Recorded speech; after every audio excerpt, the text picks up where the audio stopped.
Hello. There she is. Vicky in the house. Victoria in the house. Mafine in the house. Joel in the house. It's really, I shouldn't say things like that, should I? It's just weird. Who else? But good afternoon. And yes, and good afternoon, Vicky with the double.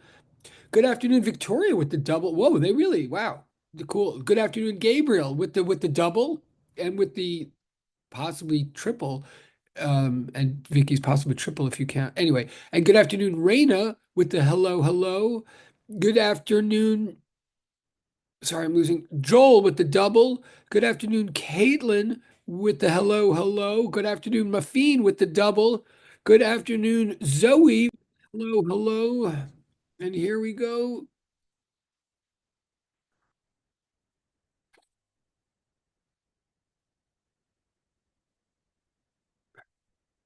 Good afternoon, Zoe. I said that, sorry.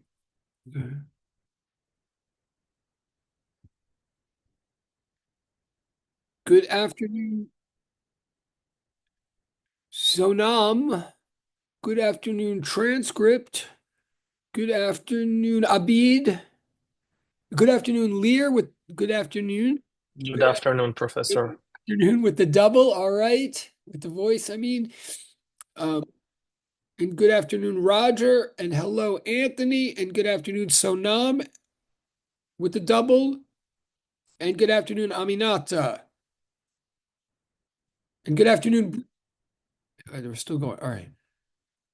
I hope it's clear. When I say double, I didn't mean like that you said hello and more than what, like, you know what I mean. You guys know what I mean. It's not, oh, see, like Aminata, that's a double because I see her somehow and I see in the chat. That's all I mean when I say double. It's not a, okay. Okay, so that's hello, hello. Okay. Good afternoon, Professor. Good afternoon, Mohammed. So that's good afternoon, voice of Mohammed. Awesome. Okay. Okay. So that's, and if I didn't say hello to you, I don't mean not to. Well, honestly, if I didn't say hello, good afternoon, Aminata. Oh, no, we did. Wait. I always thought I said to, anyway. All right. Yes. Good afternoon, Aminata. Okay. Okay. So thank you for indulging me on Monday. I wasn't here. You watched video. Hope it was clear. Like it was two videos because you could skip a lot at the beginning of each one or whatever, which you always can. You can always skip all the hellos. Like I love them in real time, but they're obviously stupid on a video. Not anyway. But so the only, and thank you for, I'm a little bit behind now because I wasn't here and, I hope it's clear. Like, and I think it is clear to me when I get your submissions, your postings about the prompts, about the videos, it makes it clear in both directions that, right, like, even though I'd rather teach in real time, and it's a little bit, I think, easier to get the information in real time. If you get something from a video, like we're still responsible for it, it still is class material. We still have to understand it and move on um for good or for bad, right? So what I'm saying is that was actually a lot of fairly important material that you just got from the two videos, um and that what's been happening in lab lately. So for that reason, because we've now transitioned, let me put it this way, we have in this class we have transitioned a study of harmonic oscillation, which is a thick physical and mathematical study. We've transitioned from harmonic oscillation to wave motion. That is a big transition. I, I want to, and that's what's happening in your lab exploration as well, and it will stay that way. Like even lab 3 and lab 4 are looking at waves from two different perspectives. And to be really blunt, in a weird way, lab 4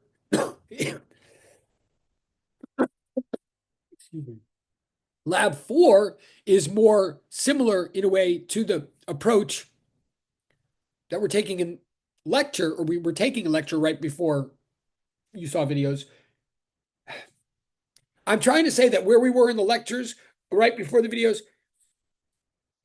and lab 3 are starting to look at waves from two different perspectives, and then 4 is yeah, is more like the perspective of lecture. All of which is to say, we're now talking about waves. And one of the big lessons that we are trying to say is that you can't make a wave without a bunch of harmonic oscillators. You need harmonic oscillation is the key ingredient to wave motion.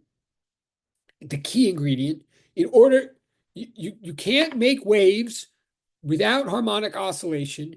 You have to have a whole bunch of harmonic oscillators. More specifically, what we're trying to say last week in lecture and what you're trying to see in lab 3 and lab 4, the big summary of what's going on right now is that if you have one oscillator in time, which is like we've been studying for weeks and weeks and weeks, right? If you have one oscillator in time, that is not a wave. That is an oscillator, right? You can have one mass on a spring going back and forth and back and forth. It is harmonic oscillation. It is not a wave. You could make the graph of it. You can make the graph of it where this is the time axis and this is the position axis. Let's say the vertical position axis, whatever. And the graph would be a cosine graph, right? Which like is a wiggly shape. That wiggly shape is not a wave. It is a wiggly shape, like literally, truly. This is not a wave. And oh, excuse me, sorry. Okay. This is not a wave. And this shape is a wavy shape, but it is not a wave. It's a cosine of this, right? But then what we're trying to say, and I mean this very seriously, oscillation is not the same thing as waves. Waves require oscillation, like any more than like chocolate is not cake. You might need chocolate to make a chocolate cake, but even when you make a chocolate cake, it is a cake made of chocolate. You get what I'm saying, right? So oscillation is not, but for some reason, this gets people very, and so the equations that apply to this are not wave equations, and concepts like wavelength or something do not apply to this, et cetera, et cetera. But if you have this, like, or this, but it's just easier for me to say, if you have this, the graph of it is this. That's the graph of it. Time being on this axis and position, for example, being on that axis, right? This is not a wave. This is not a wave. However, if according to lecture from last week, if you take a bunch of these, if you take a bunch of time oscillators and you distribute them very mindfully through space, if you take a bunch of time oscillators and arrange them in space so that, well, if you do that, if you have cosines in time that are cosigning in space, then you have a wave. That's one way of saying it. That's one thing I'm trying to say in lecture. Like literal, right? Like that picture that I did last week. Like if you have oscillator here, and oscillator here, and oscillator here, and oscillator here, and oscillator here, right? Then each one of those things is a wiggle in time. And now they're arranged in a wiggle in space. If you literally have cosines in time arranged in a cosine through space, then you have a wave. If you have cosinusoidal oscillation in time and space together in the same package, then you have a wave, right? One way of understanding what I was saying in lecture last week, like what I just said, like oscillator, oscillator, oscillator, oscillator, oscillator, but all arranged, in staggered phase. So, right, that's one way to understand a wave. Or another way, to understand a wave is if you look at a cosine function. If you look at a snapshot of that picture that I was drawing of a bunch of vertical masses, vertical springs last week, right? If you took a snapshot of it, like one mass is here, one mass is there, one mass is there, if you take a snapshot, you see this cosine, right? What is that snapshot? It's y as a function of x. right? A snapshot means you've picked one moment in time. You're now not looking at anything as a function of time. You're just taking a moment of time and you're seeing that the way y depends on x, like literally in space, you're seeing a cosine function, right? So you look at that picture, that cosine, and what I'm asserting to you is that cosine is very beautiful and nice, but it is just a shape. It's a shape of where all the masses happen to be right at a given moment. But if that cosine starts wiggling in time, which it will, if you let it unfold, I mean, if you let each one of these masses do their oscillation thing, if it's not just a picture of a wiggle, but a wiggling wiggle, if the cosine of space oscillates cosinusoidally in time, then it's a wave. Now, you might think I just said the same thing twice, but notice the subtlety. I'm saying there's like at least two ways you could think about a wave. You could think of it as a time oscillators. You could think of it as cosine times spread out in space. Cosine times spread out in cosine space, if you like. Or you could think of it as cosine space wiggling in cosine time, right? That's not, I mean, it is ultimately the same thing, but I'm saying that either way, you look at it, a wave is cosines in time and space. Harmonic oscillation in time and space. It's not good enough to have one time harmonic oscillator. You have to have a bunch distributed through space, or it's not good enough to have a harmonic oscillation arrangement, a harmonic arrangement in space. It has to be harmonically oscillating in time, right? And lab 3, that I think you're in the middle of, you're about to write the reports, whatever. Lab 3 is trying to show you that, but from the other perspective. In lab 3, you literally start with a wave and then you break it down. Like you start with a wave, you just make the wiggle on the, as you know, you take your string and you like wiggle it, and you take a video of it, so you capture the whole phenomenon, the whole wave phenomenon. But then you break it down into two different data sets, two different graphs, and you see in lab 3. So now you're taking the chocolate cake and like literally somehow, removing the chocolate from the other ingredients, the flour. That's what you're doing in lab 3. So you're going the other direction and trying to see that the constituent ingredients of wave motion is what I keep saying, is harmonic oscillation in time and space. So in lab 3, you get, either way, what you're trying to see ultimately is that one way to describe the motion of a wave pulse is y equals cosine omega t plus or minus kx. Like the big new point of this whole thing is kx, that we're adding that to we're adding space to our oscillations in time to get an unthingy thing that now not only has frequency, but also has wavelength, right? That's the upshot of like all of this and of the videos in a way. We're now getting an unthingy thing, an immaterial pulse that not only has frequency but has wavelength, but like literally now is that it's a motion that is now for the first time immaterial. It is like, so we're at like the center of the course now. Everything we've been doing is trying to like build to this. Sorry. I mean and then lab 4, you're gonna do again, like you're gonna go the other direction. You're gonna try to build up a wave from a bunch of oscillations, like I've been saying in class. Okay. So we're on this for a little while. And then sorry, last summary. So then when the videos, you watch the videos, just to summarize, and I'm gonna shut up. I really am. But just to summarize, in the videos, then we were taking this a cosine omega t plus k plus or minus kx thing, and then, as you know, taking two partial time derivatives of it and two partial space derivatives of it.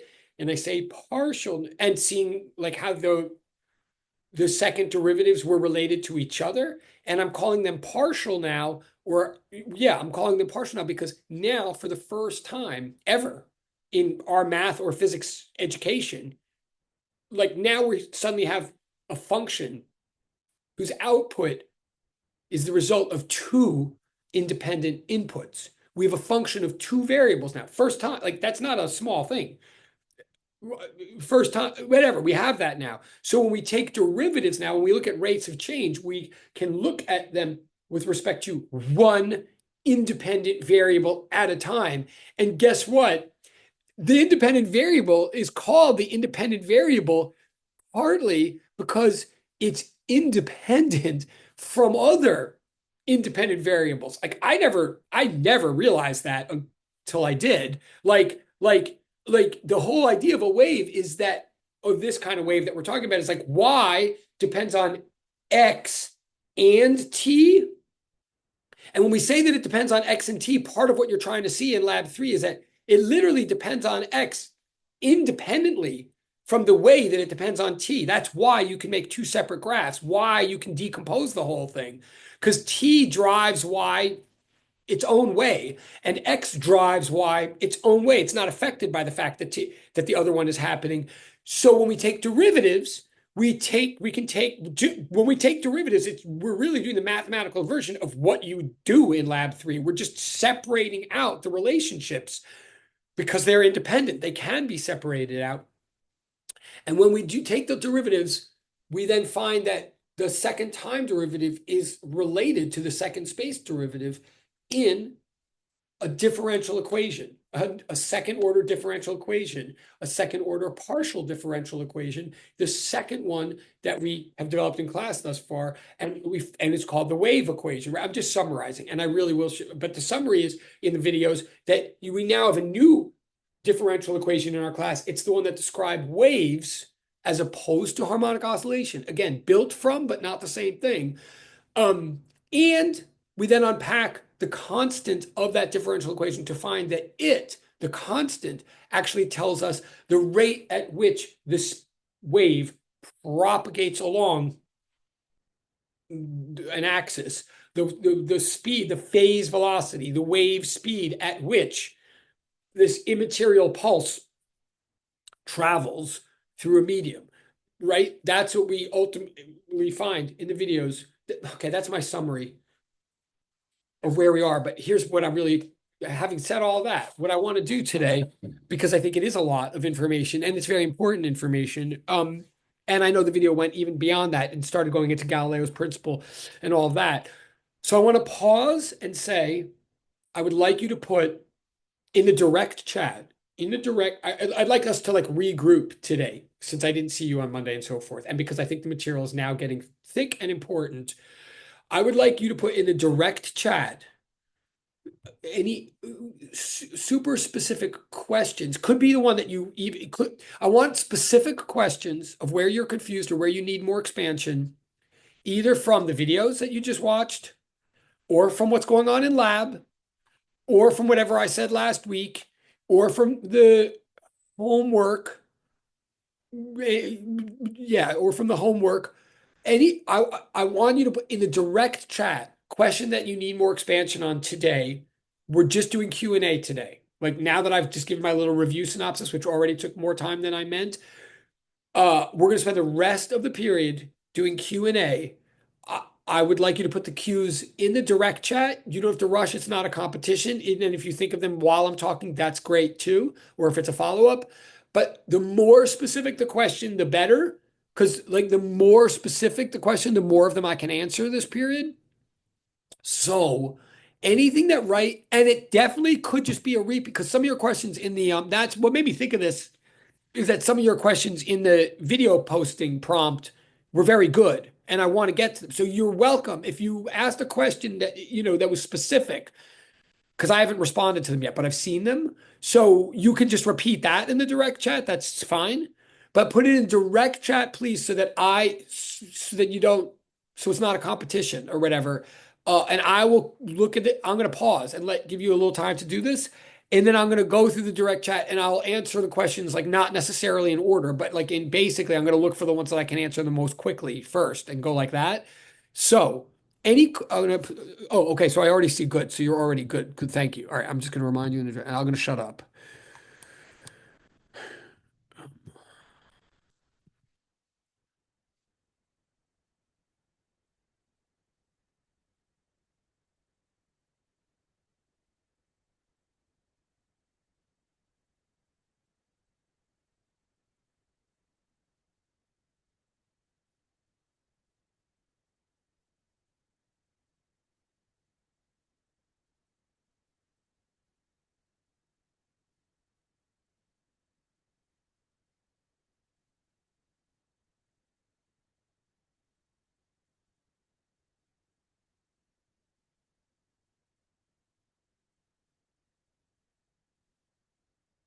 And some of you already did this. I'm just putting in the chat the instruction, even though some of you totally already did it. Thank you. Okay. Oh, yeah. Okay. Okay. I'm looking. These are good questions. Oh,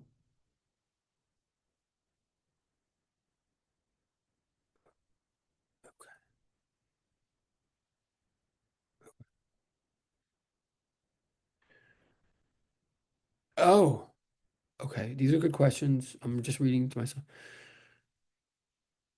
Right. Okay. Okay. Fair enough. I'm gonna wait a little. These are very good questions. As it is with the like four questions or five that are in the chat already, I'm pretty sure I could go the rest of the class today on just those, and that's good. But I want to give a. It's sort of good. It is good, but let me give you a couple more minutes to put again. Anybody, I don't want. So I want this also to be an opportunity. It's direct chat, right? So those of you who don't love saying things or don't, if you feel like the class is like run by like other people sometimes, this is your chance for it not to be run by other people. Not that it is, but you know what I'm saying. Just I'm going to give a couple more minutes for anybody like if you have a concern and it's direct chat and whatever. It's direct chat. So if you have a thing you're confused about, put it in. And if it's a really stupid, if it really is a question that like is not a, then I just won't spend time on it. But I'm not, you know what I'm saying? I'll make the judgment. Okay. Yeah. Right. Right. Okay. I see. These are good. Yes. There's a theme in these questions too, which is helpful. So I want to wait like one more beat and then I'll go.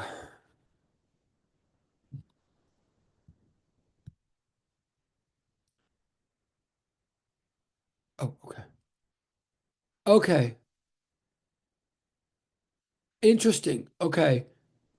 I'm almost, wow. I think I know what I'm going to, okay.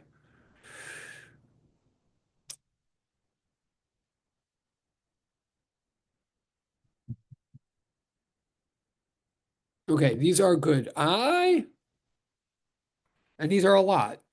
I mean, all of you. So thank you. All right, I'm going to wait one more beat. This is your, well, not that you're, well, I'll tell you. Oh, there you go. There he is. All right. I mean, there it is. Um, okay. Actually, this is great. Okay. Oh my God. I'm so tired. Okay. I'm laughing because because I have no right, because I cannot complain. You've just made it so clear what to do. I'm just too tired to do it. No, what's really cool about, I will read the questions out loud, I think, in a second. What's cool about these questions, it's very clear what I should do now, and I'm glad I asked. At least based on those of you who answered, which is many of you, um, it seems like there's a common theme of what you're saying of like that you basically got what I was talking, or you feel that you got what I was talking about in the videos and whatnot, but that you need either A, you need to see concrete example practice of how any of this like ends up being put to practice, which is very fair. That's number one theme in the questions. Number two, specifically, many of you are specifically asking, like, could you kind of show us how this has to do with the next homework? Like, the next homework is like very vaguely phrased, very open-endedly phrased, like, and many of you are correctly surmising that somehow you're supposed to do the next homework based on whatever I was talking about in the videos, but like how? Very fair, very fair. Um, yeah, yeah, okay, right, right, right. And specifically, what a number of you are, I mean, I probably should just read these out loud in a second, but yeah, and that's what I'm going to do, by the way, just to cut to the chase. In a minute, once I get my head together, I'm pretty much just going to start walking you through how to do the next homework because it looks like that's what many of you want. And it sounds like you're saying that that's what many of you are ready for. Like you get it enough what's going on that you'd like now need to see it in action. Great. That makes me happy. The one transition, so I'm going to, in a minute, I'm just going to sort of like dive in and start kind of walking through the Doppler homework, which is homework number 4. Um, one, there's a couple of conceptual transitions, like,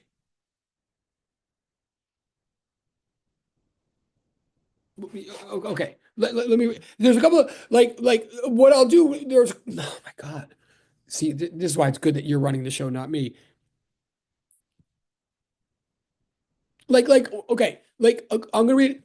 I'll just read the questions out. I'm gonna read the questions out loud. Okay. Will you will you expand on the equation and methods we utilize for homework 4? Okay, totally fair. I will do that. Now, but sidebar, I couldn't if everybody had asked a specific thing that they didn't understand or something I said like in a video today, I couldn't just like go.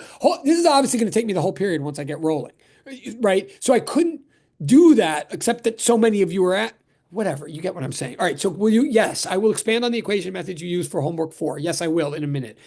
Then the next question is more expansion on the concept of a medium determining velocity and the comparison to baseballs. Like what variance in medium might cause different velocities. Okay, so that is like the conceptual bridge between what I was talking about in the videos to get you to homework 4. So in a minute, after I like read the rest of the questions, I will say a thing or two about that. So we conceptually can see why homework 4 comes out of the recent material. So hold that thought. So that's a good question. So hold that thought for a second. Then, then similarly, another person asks, I remember it specifically the homework. I think. Yeah. I remember homework 4 specifically detailed sound and frequency, which I'm sure have some different nuances than the general wave equation, even if it is derived from it somehow. Well, that's very fair. So this person's saying, like, all right, dude, Yaverbaum, we know your deal. Like, so you gave us this wave equation, and then you're like casually just sort of acting like sound is a wave, and then sort of casually assuming that we can do like a whole homework problem about sound just because we learned about waves. But come on, there's got to be something specific about sound that we need to know to do it. Yes and no. I mean, yes, but no. I mean, yes, and I will. That's the question that was right before it. Like, what's the deal with mediums and wave speeds? Like, so I will address that. But I also just want you to know, like, this is the thing with physics, like good and bad. Like we figure out, we're always trying in physics actually to have as little information as possible we're always trying to capture as much of the universe as possible with as little information or as few equations or statements as possible. That's what people don't expect when they come into physics, so they don't realize, or physics doesn't look like in the movies or something. But like the truth is, what we're always trying to do is be like, all right, I can't deal with like sound and water and slinkies, and this is there's so much in the universe. Like, isn't there something common to sound and water and slinkies that I could? Oh, they're all waves. Oh, isn't there an equation? Oh, okay, here's the wave equation, and then we really are trying to get better and better at being like, once I know the wave equation, I don't care whether you throw sound at me or slinkies at me or water. Somehow, I'm going to be able to deal. Now, of course, that takes practice. Of course, it's easier said than done. So, of course, like these are fair questions. But really, the principle is like if you know the wave equation, then once someone tells you sound is a wave, like in other words, the person that originally figured this out did not have any extra information that you don't. They just didn't have anything else in their life to do, like other classes or you follow, like, but it's doable. But okay. So I will answer that in a second. Hold on, I'm just reading the questions. Uh, Right. Then someone says, I think I mostly understand the concepts themselves, but would love to get some examples of how we can apply the ideas to a physics problem. Very fair. That example will be homework 4. I'll do it in a minute, or I'll start in a minute. Then the next person, I was asking for applications, examples of each equation, how it would be used. Okay, very fair. I'll do that with homework 4. I mean, I can't complete. That's why I'm laughing. Like, it's pretty clear what the people want. And what they deserve. Next question. Would the Doppler effect formula in the case when the source is moving away and when the observer is moving away, how does it change? Maybe how does it look? Okay, so that's even more. Sorry to read it so fast. So now this person's like specifically mentioning the Doppler effect, which is what homework 4 is about, and which I'm going to get to. And they're specifically talking about like how do you change the Doppler effect formula for the different cases? Like fair, right? Fair. But let me also say, with all respect, I'm really with respect, like again, like I'm going to do that. I will do that in a minute, like help you with homework 4. But I also want you to see the subtle mind shift that we're trying to embrace as we evolve from like scientists to physicists. Not that, I mean, if we're trying to specialize in physics, at least in the moment, that kind of means that we move away from a mindset where we have a Doppler effect formula and we adapt it to different cases. versus a situation where we have a wave equation and we consider something like a Doppler effect and we see how the wave equation and or some fundamental principle like Galileo's principle of relativity will help us analyze the situation. In other words, I know that all over the web, there's a thing called the Doppler effect formula. Like it's there, and then like you put a plus, and it has like plus or minus signs in it, and you make a minus sign for one case and a plus sign for the other. Like I know that, but where I'm actually trying to show you that that's like not actually the advisable way to think about it.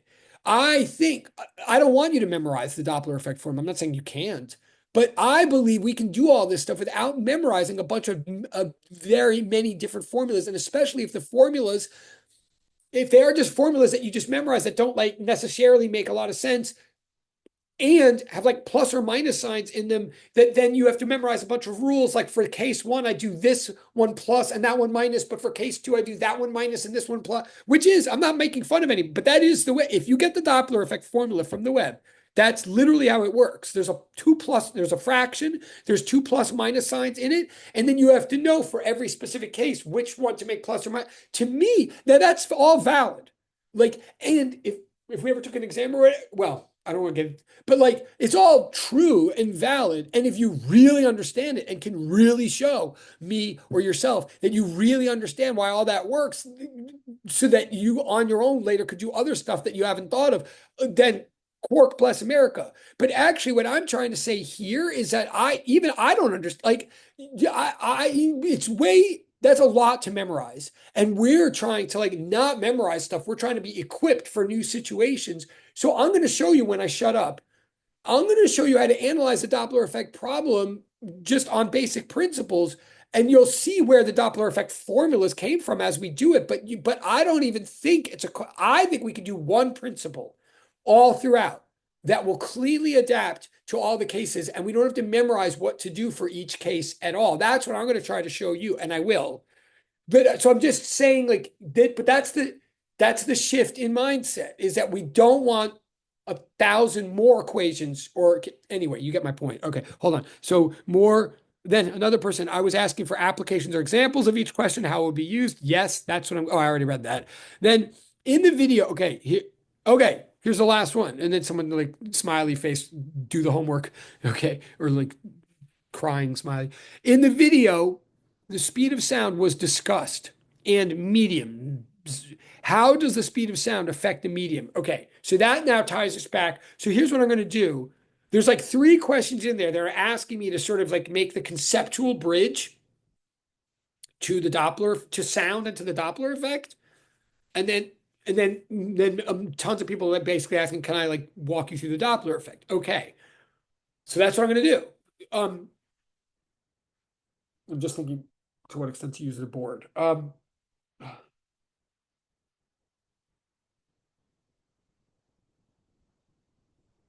Okay, yeah, I'm gonna switch to the board so I can stay organized. So bear with me for a second. So now so I'm not. This is enough. I mean, you could keep asking questions, but like this is going to keep us occupied for the next 40 minutes. Again, I'm going to start walking through that Doppler effect homework. That will help us all, presumably. But I'm also going to warn you. The Doppler effect homework is asking you ultimately to compare four different cases, to compare the findings from four different cases of the same phenomenon. I believe you even have a lab board meeting where you're asked to do the same thing. So this will just give you a jump start on that. And yes, it's like super important to the class. Like we're not going to do it all as one off. Um, what I'm going to do today is enough to show you how to do a case. Maybe more than one case, but if you really are listening to what I'm saying, you'll see that the method I'm giving you to do it would be the exact same method for all the cases. That's like my real lesson. So I'm not going to finish all the homework today like that. I will at least do one case, and then if you understand what I'm saying, you'll be able to do the rest of the cases on your own and compare the answers and see what that means. Okay, but thank you. I see the direct chat. Wow. Okay. Sorry. So I'm going to move to the board in a second and start doing homework 4. And someone's just told me the direct chat, you still haven't started lab 3. We still haven't started lab 3, by the way, Professor. I don't know if I was assuming that you did. You're okay, you're right. I'm slightly surprised by that. It's not a problem. In fact, look, honestly, in a way, the fact that you haven't started yet and I'm doing all this talking and you've seen all these videos, in a way, is going to make your life in lab 3 a lot easier than often it is for students. Like on the other end, but you're so yeah, once you get to lab 3, it'll make it easier to do lab 3 that I've done all this talking. But you're right. Thank you for telling me. So I will stop assuming that you can picture what I'm talking about in lab 3.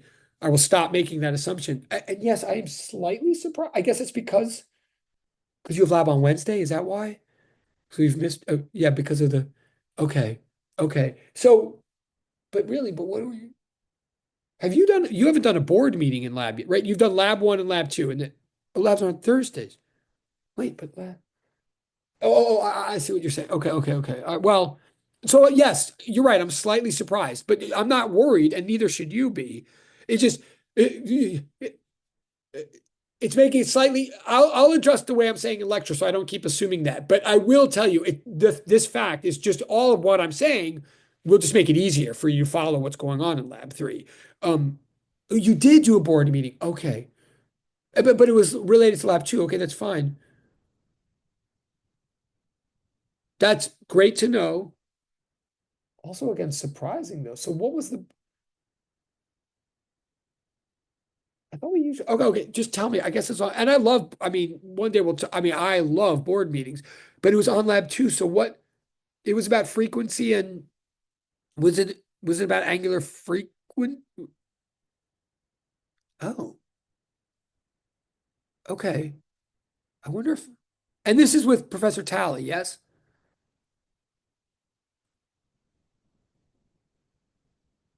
Oh, Walters. I'm sorry. Okay, you have Walters. Okay, okay, okay. Well, she's been doing this everybody's been doing this for a long time. No, I'm like slightly surprised. I didn't realize, but that's but good for me to know. Fine, great. Walters, all right, awesome. And I mean, don't get me started. I mean,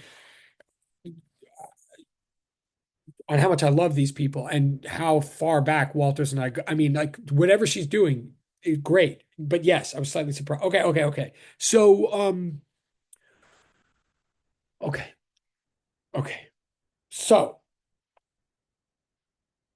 So first, a little conceptual. I'm watching the clock. We have 35 minutes. A little conceptual background to transition us to the Doppler effect.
Okay. The first big point after we do, oh, you're starting tomorrow. Oh, great. Oh, sorry, sorry. Oh, oh, oh, you had to cancel lab. Okay. Well, that makes sense. And I promise you again, it will all come out in the wash. It will all catch up with itself. It does. Um, I think we have a built-in like thing at the end. Like it'll all catch up with itself. Um, and And again, the truth of the matter is usually the way we like to do it is that you like explore a bunch of concepts first in the lab and then we come clar and you do homework. You try to do stuff in the lab that you don't know what you're doing. and then you try to do homework that you don't know what you're doing, and then we try in lectures, and then you circle back. And we believe in that very strongly because the whole thing about physics is like you're learning how to do what you don't know how to do, right? But the truth is, of course, that's always like scary and stressful for people. So just the fact of the matter is this means it's not this means I've already said it. It just means you're not going to have as much of the usual stress of figuring out things like out of nowhere in the lab, even though we like that for you. It just means that I keep saying that you get my point. When you get to lab, I think you'll have a better concept of what's going on because of everything that's been happening in lecture anyway, but it'll all work out. But thank you for explaining. Okay, what I'm saying here on the board, this is a first big conceptual takeaway from the lecture material recently. Like we do all this math and we get this wave equation, which is like quite an equation. What the equation says is that the second partial derivative with respect to time is directly proportional to the second partial derivative with respect to space of any and every point in space and time. Like what it's literally saying is that what it means to be a wave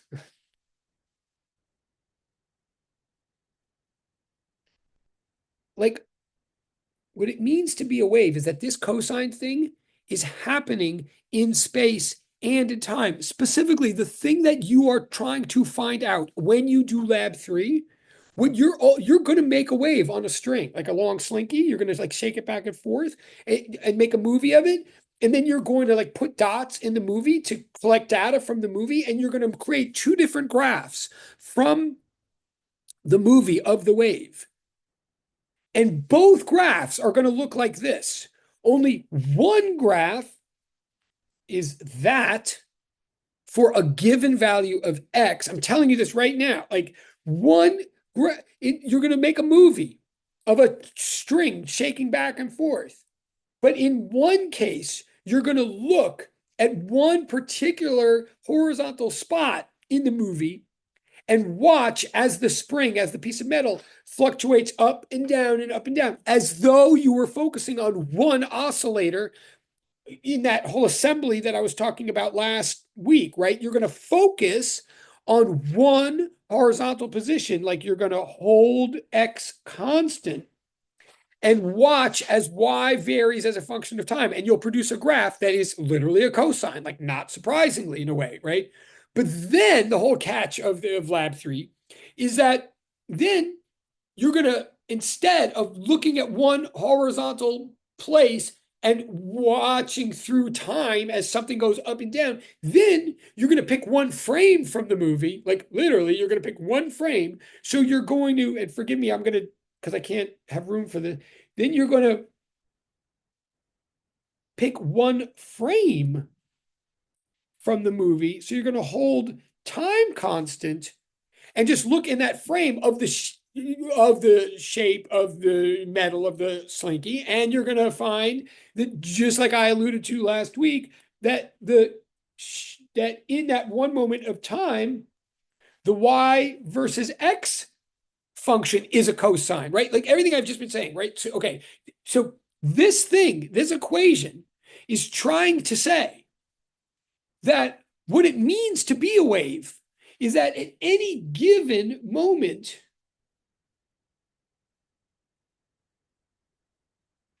if you pick any random point in space and time and ask at what rate is that thing accelerating back to the equilibrium orientation, right? In other words, the left side. If you ask what rate is this any point accelerating back to equilibrium, it's accelerating at a rate that is directly proportional, is a constant times the concavity of the medium at that point. Right? Second derivative with respect to X is concavity. Second derivative with respect to time is acceleration. But second derivative in space, from math class, is concavity. So what we're literally saying, so what it means to be a wave So we're saying like all the pieces in that string are trying to get restored back to an equilibrium orientation known as the x-axis, right? The string is trying to flatten itself, unbend itself, it's trying to be, the medium is trying to get undisturbed. And what we're saying is to be a wave, the rate at which you accelerate back toward equilibrium, back away from disturbance, is directly proportional to how disturbed you are. How disturbed? I mean, so I'm perfect for the job. No, how disturbed, meaning how bent, how unflat the medium is, how concave, right? So this red dot here, the more concave, the more unflat the medium is at that point, the faster that point accelerates back to flatness. It's just like Hooke's law for a spring, only it's now blown up into a higher dimension, right? Okay, I'm getting myself. So what a wave is a situation where no matter what point in space or time you pick, that equation is applying to it. Every single point is accelerating back to flatness at a rate that's directly proportional to how unflat things are at that point. I mean, it's so beautiful. I can't even, right? So it's like a bunch of Hooke's laws spread out in space. Okay, anyway, that's what the equation's saying. But now, the constant of direct proportionality, the V turns out to be itself super powerful. That constant of proportionality, omega over k squared, right? You saw from the videos, that is actually the phase velocity, the speed squared, not the speed of any individual particle, not like vertical, not y-axis speed, like speed of the pulse flowing through the medium, right? Like in this case, along the x-axis. That's what omega over k is. Or put another way, according to the videos, and I should make this clear, put another way, lambda wavelength times frequency, right? Same thing, interchangeable. Or also you could say lambda over capital T, all the same thing. But this last one's the most useful for the homework. So that constant of proportionality, V, is the rate at which the whole pulse, the immaterial motion, flows through the medium along the x-axis. Now, here's the point, though.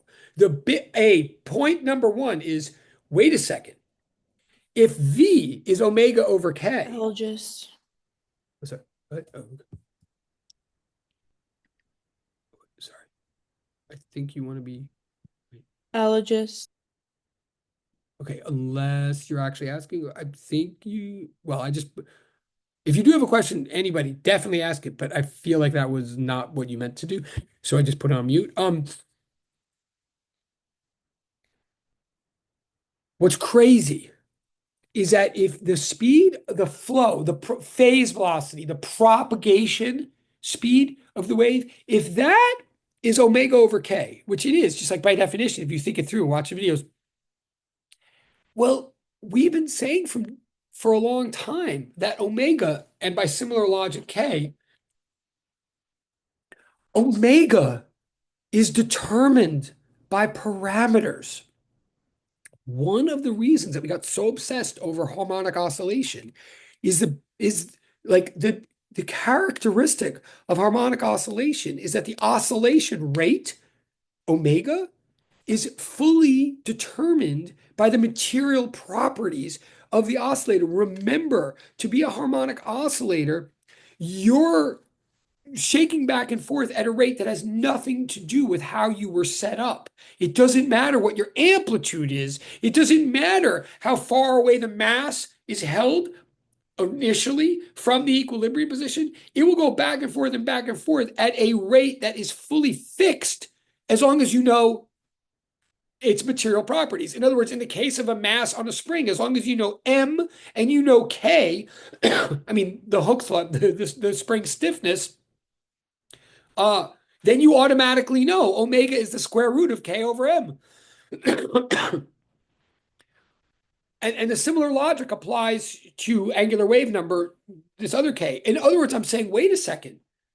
If you make a wave, if a wave is made up of a bunch of harmonic oscillators, and each oscillator is oscillating at a rate that we would know just by knowing what type of oscillator it is. If we know the parameters, the material properties of all the masses on all the springs, then we automatically from the get-go know the constant rate at which each one will oscillate. And therefore, we automatically, before the even system is even set up or starts, we automatically know V. We know the rate at which the pulse is going to flow through these oscillators, and there's nothing we can do to change it, and there's nothing we can do to speed it up or slow it. Like, it won't accelerate or decelerate, and it will be fixed and known as long as we know the material properties of that medium. As long as we specify the medium, we have specified the speed of the pulse, the wave,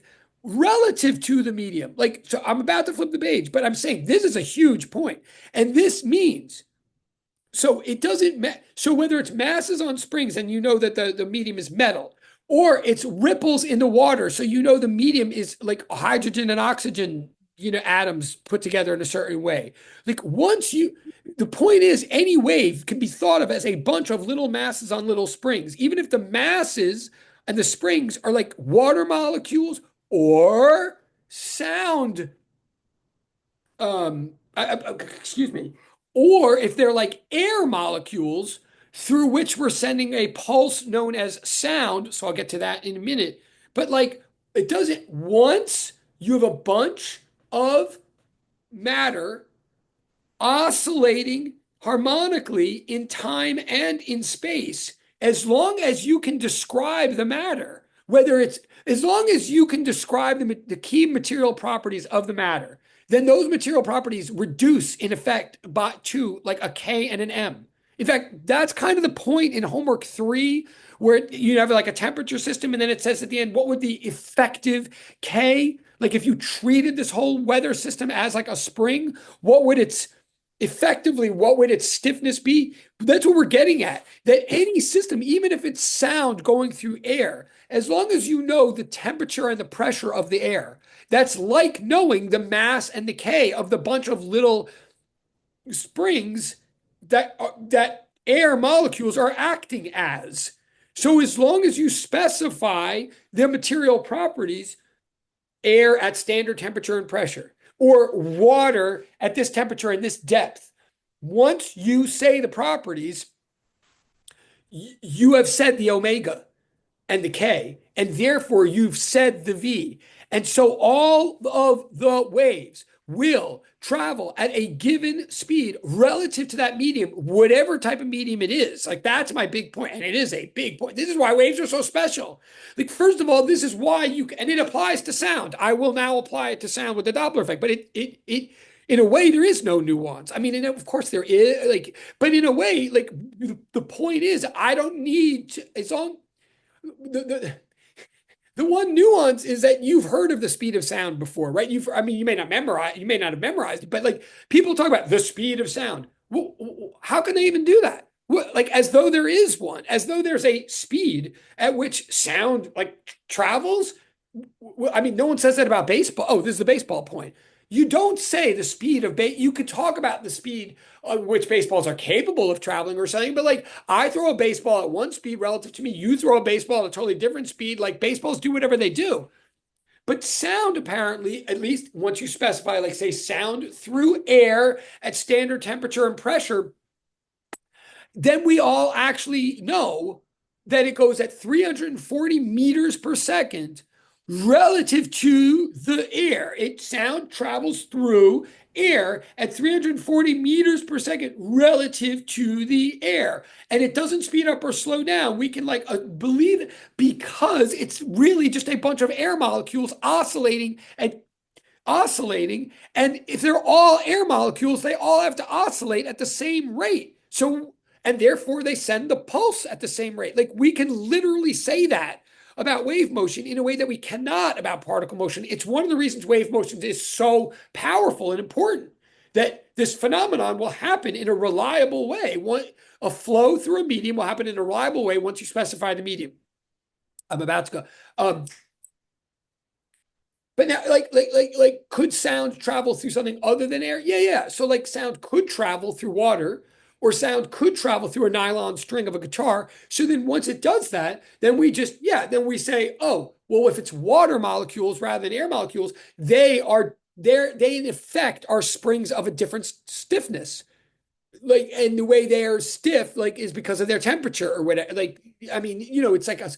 So the nuance is that we don't literally know their K value. We literally know their temperature value, but we put that in. I mean, it ends up mathematically working the same way. Once you know their material, and you in this class to start getting practical, I'm never going to ask you to like figure out from the temperature of a water molecule, like what what its angular frequency is. Like you don't have to do that work, and most of us don't have to do that work. We just now know that once it's air molecules, it turns out the speed is this. And once it's water molecules, the speed is that. And we can rely on that because it's wave motion as opposed to particle motion.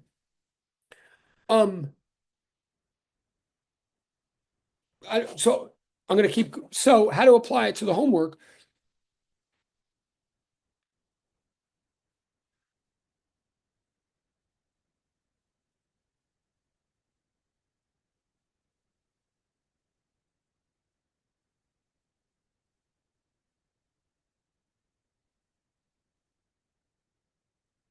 But how this specifically applies to sound waves, there's two things. Okay, A.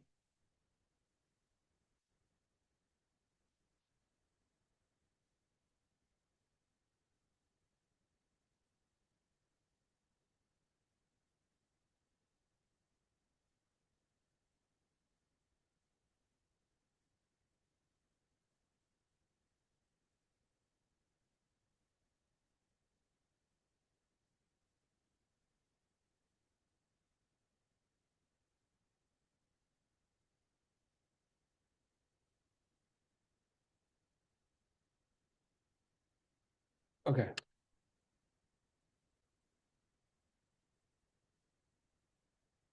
Um, okay, so two quick things. Nuances about sound. Fair question. And I know we have 17 minutes. Okay, first of all, so I'm saying sound does apply, follow the wave equation and all that, but yes, first of all, a nuance is that sound is what we call a compression wave rather than a transverse wave. That transverse, you can write this down, please. I'm not gonna, I don't want to. Transverse means across. Transverse wave, like the one you will do in lab 3, or like water waves. Transverse means, or like the thing I'm talking about in lecture with a bunch of masses like hanging from springs. Transverse means when the oscillation is along one axis and the propagations along a different axis. That's the easiest wave to picture and the easiest to draw graphs of, and it's the easiest to measure and picture. But the fact is, when I shout, I'm setting off a bunch of air molecules into oscillation, and then more into oscillation, and the oscillations are sending pulses to your ear. But the medium for sound is air generally at standard temperature and pressure. That's what that says. But it is true, a nuance just for picturing it is that the air molecules aren't actually vibrating up and down, up and down, up and down. They're vibrating forward and back.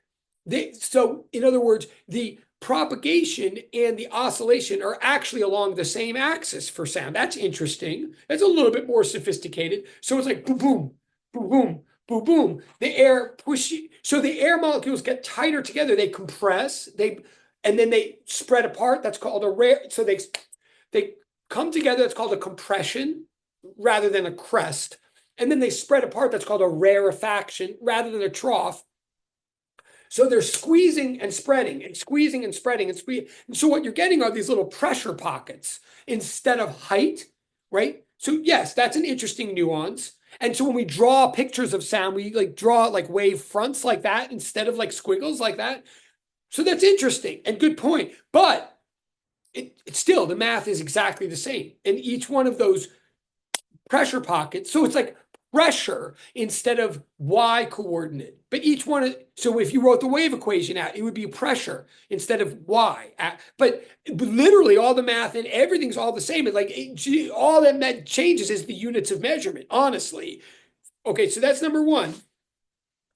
But so now I'm going to say that anything that we apply to waves, we can apply to sound, and sound is like among the more like familiar, common, real. Like it's so real, it's worth talking about. Um, Nuance number two, or yeah, like sound property. Oh, and so it's usually in air. So then we can know in advance with sound, like the speed of. Okay.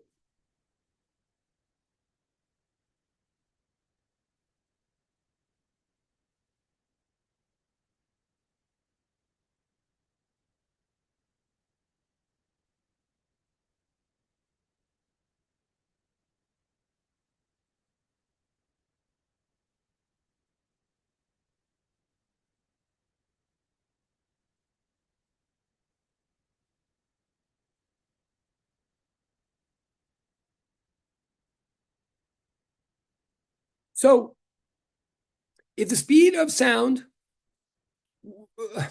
if the medium for sound is air at standard temperature, then what we know in advance, based on this whole thing about how the medium fixes the speed of a wave, for sound, we know that the speed of the wave, of the sound wave, relative to the medium when it's air, is approximately 340 meters per second. Like that's like a known thing. I'm not saying you have to memorize it. You will accidentally anyway, but what I'm saying is you can rely on it. If I'm talking about sound through air, like that's a given. It's going 340 meters per second relative to the air. So here comes now the Doppler effect stuff. I know we have 13 minutes. Like notice I'm starting to use two subscripts now. Now I don't want to like totally rabbit hole, even though I sort of want to. But what the second video is trying to emphasize or remind you is remember from physics 203, velocity is a relation between two objects. It's not a property of one. Whenever we're talking about velocity, we're talking about a comparison. So now, and that's really important. So now, what I know about a wave is its speed relative to its medium. The speed of sound relative to its medium when it's air is 340 meters per second. So I'm going to start using double subscripts so that I always know what I'm comparing to what, because that's where the Doppler effect starts like to happen. One last nuance before I get to the actual Doppler like equations or whatever. One last nuance for sound. Frequency, the frequency of the sound wave is what our human brains and ears like interpret or experience as pitch, like note, right? And I can't remember if the video said like when the frequency of a sound wave is like 440 hertz, 440 cycles per second, we interpret that as the note A, like middle A on a piano, right? Or if it's 256, we interpret that as C, middle C, like seriously. So pitch is note, not volume. No, I mean, frequency is pitch, note, highness or lowest, not a volume of, and similarly, well, yeah, actually, that's all you need to know. And an amplitude ultimately is volume, but we don't need. Okay. Um.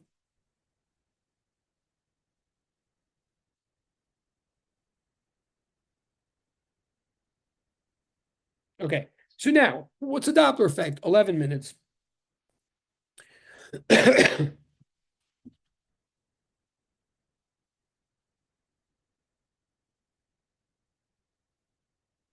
Say you have a source of sound, like a speaker, right? Okay. So now, and I even try to. So say you and you have some receiver of sound, like an ear, right? Say, hold on, I'm going to do the exact same numbers as your homework so that I can at least like sort of. I know we have 10 minutes. Again, I'm just going to like start this, but just got to get it. Sorry.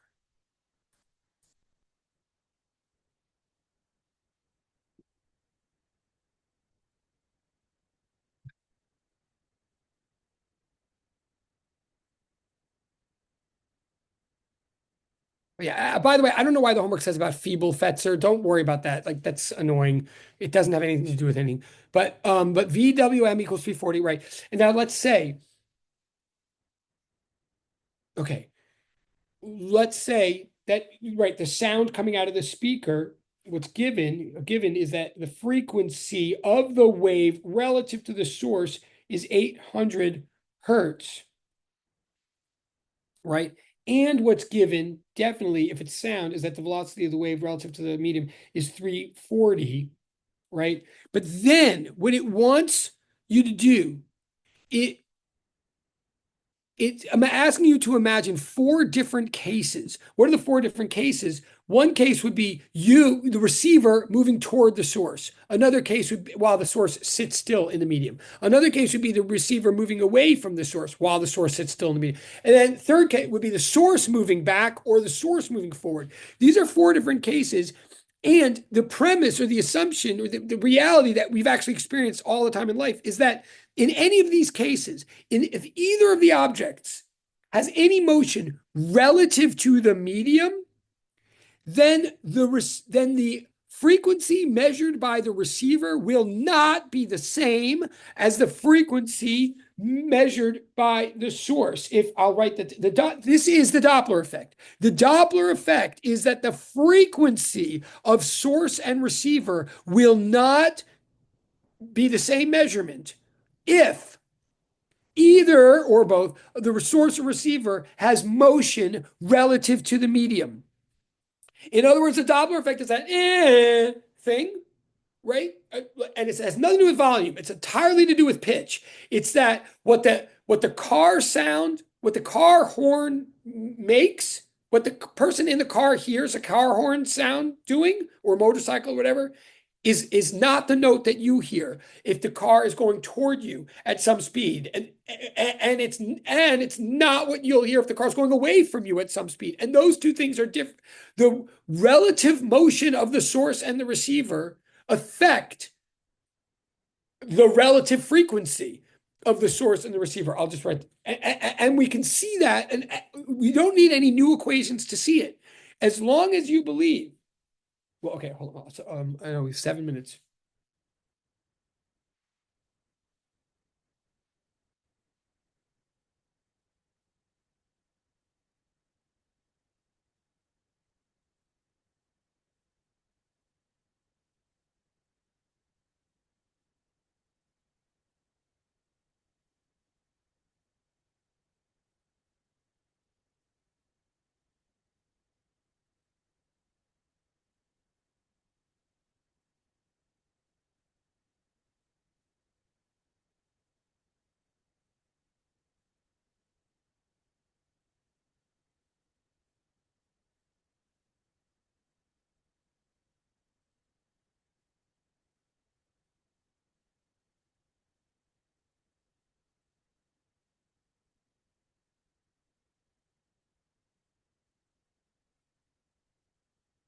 The source and the receiver will measure two different frequencies, i.e., experience here two different notes, and they're both right. If if they're not both in the same frame of reference as the medium. Oh, wait, so if there's no, yeah. If there's no motion at all, if everybody is still relative to the medium, then there's no Doppler effect. Everybody agrees on the frequency. But the whole key here is, especially if I start running out, well, I am running out of time. The whole key here is what's fixed about a wave is its speed relative to the medium. But then see, so everybody will agree. If everybody's sitting in the air, everybody will agree and observe that sound is going 340 meters per second through the air. But if I'm moving through the air, whether I'm the source or the receiver, in other words, if the air is moving relative to me, now we've got something moving relative to air and air moving relative to me, I will get a different speed of that sound than someone who's sitting still in the air. In other words, the speed of the wave is constant relative to the medium. If you're doing something different from the medium, then you're going to observe a different speed. And the whole thing of relativity is you're both right. And speed affects frequency. So we'll literally get a different note. So here's how to do I'll just do so let's do case one. Like you could do the cases in any order, but let's imagine that case one, and I know I'm running out of time, but I'll just set it up for you. Case one, imagine that the source is sitting still. Imagine that the velocity of the source relative to the medium is 0. So it's just sitting there. But you, the receiver, let's imagine that the velocity of the receiver relative to the medium is whatever that number was. I think it was 80. Yeah, 80 meters per second. Okay. And I'm going to set up a coordinate system that I'm going to use for all cases, no matter what case I'm in. I'm always going to assume, I'm always going to declare that the speed of the wave itself is what we call positive. So let's do case one, where the source is moving, where the receiver is moving positively, moving away from the source. I don't care what order you do these cases in, but I believe with 4 minutes left, so this is my case one. In case two, maybe I would make the 80 a negative, or then in case three, I would make VRM 0 and VSM 80. And then case four would make VSM negative 8. You see what I'm saying? We're just doing the different possibilities of 0 and 80. That's what the four cases are. But what I claim to you with 4 minutes left is that any case you do, the received frequency will be different from the source frequency, because physically, it's like if you're at Coney Island, if you're at the beach and you're running into the waves of the water, you're going to encounter them more frequently than if you just stand still, right? Like it's literally that simple physically, that, and you won't be wrong. They'll be hitting you more frequently if you run it, and if you run away, they will hit you less frequently than they would someone who's just standing there. And you're both right. It's just a different experience, right? So what's the math? There's a procedure that I do for every single step, and for every single case. It's a 3-step procedure, and this is all part of the fourth step. Like set up, do your 5-step method. When you get to step 4 and you have to do the calculations, I would break it into 3 sub-steps. I'll call it sub-steps, and they are these.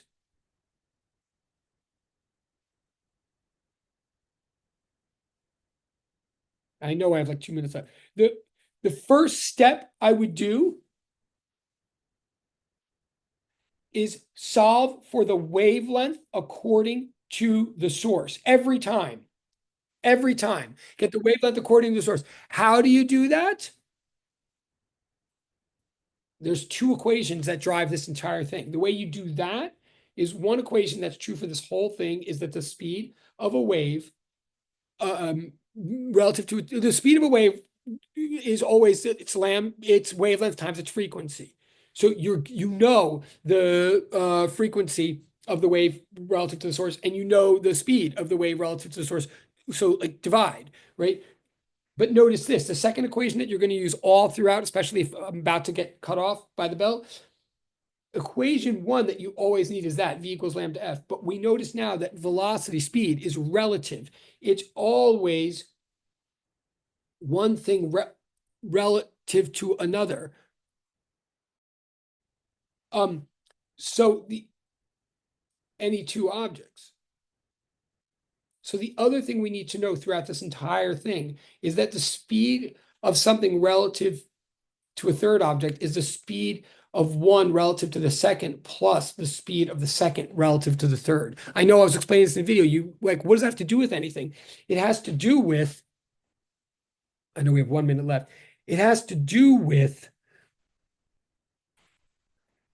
I'm making a decision, but you'll see, it has to do with this. First, you're going to get the lambda according to the source. Step two, realize that the lambda according to the source will always be the lambda according to the receiver. Always. You get it at the source first because you can, and then you figure out the lambda according to the receiver. Then what you do is you figure out the frequency according to the receiver by dividing the speed by the lambda at the receiver. How did you get the lambda at the source? You did the same thing. So this looks, I know we've less than a minute. I'm saying first you use speed and frequency to get lambda. Then you realize over at the source. Then you realize the lambda is the same at the receiver. So you go backwards and you divide speed of the receiver by wavelength of the receiver, and you'll have the final frequency. It's 130, but here's the key to the whole thing. It looks like you just went in a circle, if you're following me. It looks like you just literally went in a circle, but you didn't go in a circle because VWR and and VWS will never be the same thing if you're doing a Doppler effect problem. One of them will be 340 perhaps, but the other you would get by doing this. In other words, in this case, the receiver is moving at 80 meters per second away from the source.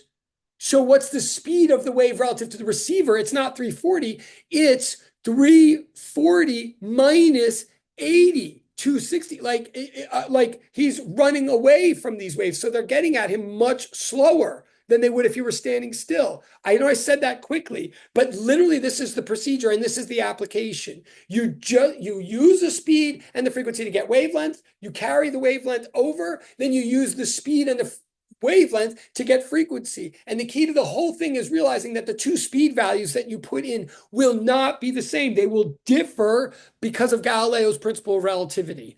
Okay, that's my summary. Sorry it was so quick, but all right, see you, and I'll see you next time. Thank you for bearing with me, but that's how you do. Okay.